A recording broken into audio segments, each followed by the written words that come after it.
Hello everyone, good evening. কেমন আছো তোমরা সবাই? আশা করি সবাই খুব ভালো আছো। আমিও খুব ভালো আছি।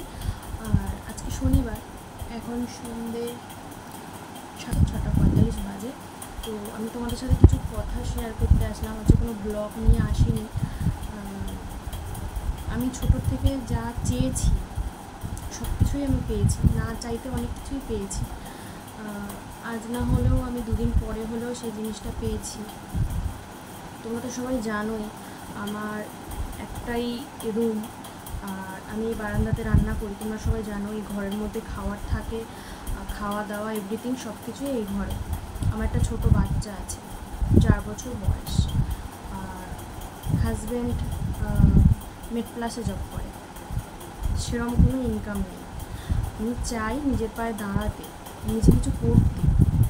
2024-এ এসে হাজব্যান্ডের কাছে হাত পাতাটা খুবই লজ্জা করা একটা ব্যাপার। আমি চাই নিজের পায়ে দাঁড়াতে। আমাদের প্রত্যেকটা মেয়েদের একটা স্বপ্ন থাকে যে নিজের পায়ে দাঁড়াবো, নিজের স্বপ্নগুলো পূরণ করব, ইচ্ছেগুলো পূরণ করব। আমার এটা নিতে ইচ্ছে করছে, ওটা নিতে ইচ্ছে করছে, সবসময় হাত পাতবো, সেই জিনিসটা হয় না, সম্ভব হয়ে ওঠে না। তো এটাই বলবো, তোমরা প্লিজ একটু আমার পাশে থেকো, সাপোর্ট করো।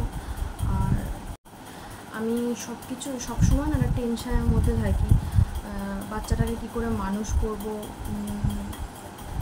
অনেক রকমই তো স্বপ্ন থাকে না প্রত্যেকটা মামারই, শুধু পড়াশুনো শেখালেই তো হয় না, তার সাথে সাথে অনেক কিছুই ইচ্ছে থাকে।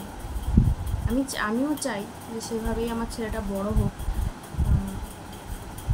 তোমরা আমার পাশে থেকো, সাপোর্ট করো, তাহলেই আমি হয়তো সেই জায়গাটা পৌঁছতে পারবো। আমি সোশ্যাল মিডিয়া সম্পর্কে সেরকম জানতাম না। বিয়ের আগে আমার বাবা আমার হাতে ফোন দিত না, তো মানে স্মার্টফোন কিনে দেয়নি।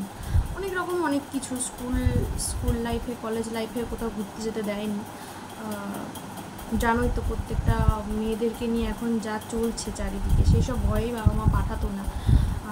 ফোন সম্বন্ধে সেরকম কোনো আইডিয়া ছিল না। বিয়ের পর প্রথম হাজব্যান্ড আমাকে একটা ফোন দিল, তো তারপর থেকে সবার ব্লগ দেখতাম। তো আমারও ইচ্ছে হতো আমিও ব্লগ করব আর সবার মতন। কী আর এমন কাজ, সারাদিন ওই ভিডিও করব, যা কাজবাজ করব সব কিছু ভিডিও করব আর পোস্ট করব।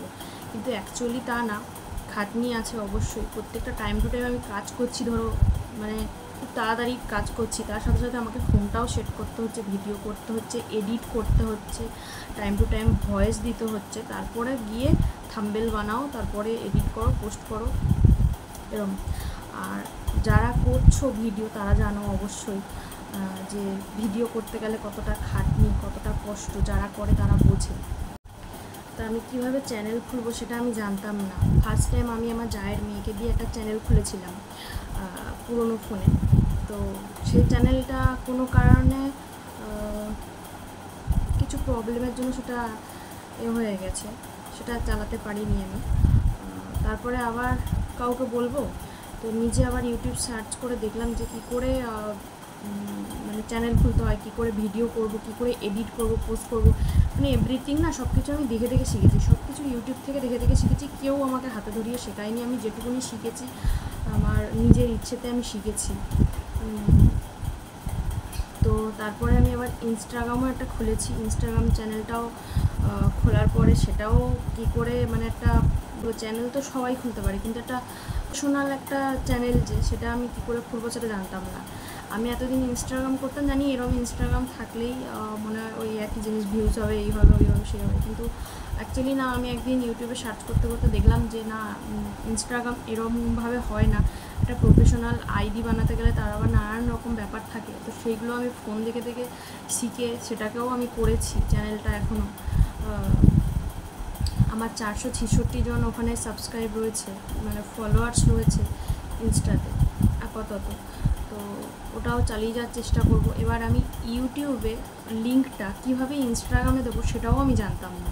সেটাও পর্যন্ত আমি ইউটিউব দেখে দেখেই শিখেছি, একাই। তো একদিন আমাকে বলল যে, মানে ইউটিউব থেকেই ওয়াইটি স্টুডিওতে একটা SMS দেখলাম যে আমাকে আমার নাম্বারটা অ্যাড করতে বলছে ইউটিউবে।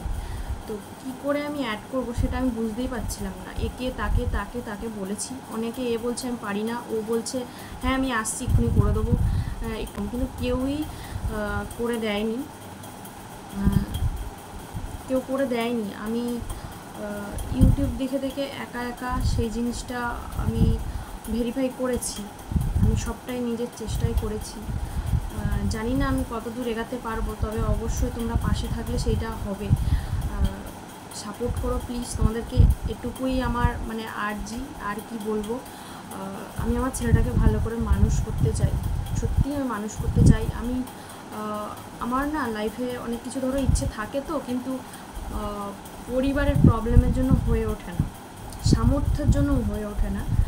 তো সেরকমই কিছু বিষয় আছে, হয়তো আমি তোমাদেরকে অন্য একদিন বলবো যে আমার কী কী ইচ্ছে ছিল শেখার বা কোনো কিছু, সেটা ফ্যামিলির কারণে বা পয়সার জন্য হয়ে ওঠেনি, অবশ্যই বলবো।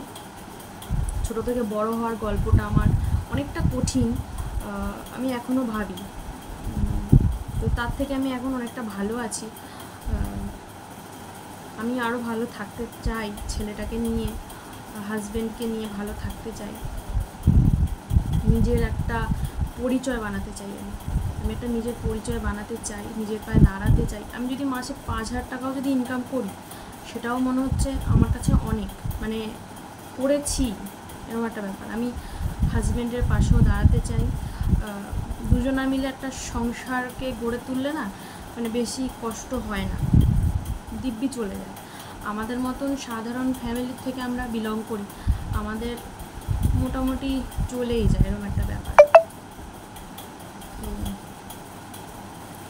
তোমাদের কাছে একটাই আমার অনুরোধ, হাত জোর করে বলছি, প্লিজ আমার পাশে থেকো, আমাকে সাপোর্ট করো। আমি অনেক কষ্ট করে ভিডিও করি, আমার মতন অনেক ক্রিয়েটার আছে যারা মানে কষ্ট করে ভিডিও করে, আমি জানি ভিডিও করতে কতটা কষ্ট, সেটা আমি জানি। শুধু ভিডিও করলেই হয় না, মানে রাত জেগে এডিট করতে হয়, ভয়েস দিতে হয়, সবসময় সব কিছু সবার বাড়িতে হয়েও ওঠে না, কারণ আমার একটাই রুম, আমি কোথায় ভয়েস দেবো। আমি মাঝে মাঝে চলে যাই ছাদের মধ্যে গিয়ে ভয়েস দিই, কোনো সময় দুপুরবেলা ভয়েস দিচ্ছি, কোনো সময় রাত 10:30 11টা খাওয়ার পরেও ভয়েস দিই, এডিট করি, নানা রকম সব কিছুই আমি একাই করি, এডিট করা, ভয়েস দেওয়া, এভরিথিং সবটাই মানে আমি একাই করি, একাই শিখেছি। এটুকুনি আমার আজকে তোমাদেরকে বলার ছিল। তোমরা পাশে থাকলে অবশ্যই আমি ডেলি ব্লগ দেবো। তোমরা কমেন্ট করে জানাও আমার কাছ থেকে কি ভিডিও তোমরা চাও, অবশ্যই আমি দেওয়ার চেষ্টা করব। তোমাদের কাছে হাত জোর করে বলছি, প্লিজ আমার পাশে থেকো, সাপোর্ট করো।